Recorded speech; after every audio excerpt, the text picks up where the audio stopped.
দেওবাৰে দিনৰ 12 বজাৰ পৰা 25 জুলাই পৰ্যন্ত বোকাজানত সদৌ অসম আহোম সভা নিৰ্দেশত আৰু বোকাজান জিলা সমিতিৰ উদ্যোগত যোগাভ্যাস সমন্বয় ক্ষেত্ৰত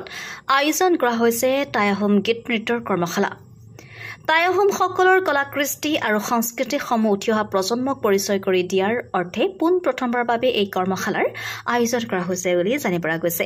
আজি অনুষ্ঠিত হোৱা কৰ্মশালাৰ শুভ উদ্বোধন কৰে খটখটি উচ্চ মাধ্যমিক বিদ্যালয়ৰ প্ৰধান শিক্ষয়িত্ৰী বাণী গগৈ আৰু ইয়াৰ উপৰিও উদ্যোক্তা সমিতিৰ হৈ খগেন গগৈ, অতুল বৰগোহাঁই, অম্বেশ্বৰ চেতিয়া, ৰবীন হাতীবৰুৱা আৰু দুলাল গগৈ আৰু সদৌ অসম আহোম সভাৰ কাৰ্বি আংলং জিলা সমিতিৰ সাংস্কৃতিক সম্পাদক দেৱজিৎ চাংমাই মুখ্য প্ৰশিক্ষক হিচাপে উপস্থিত থাকে।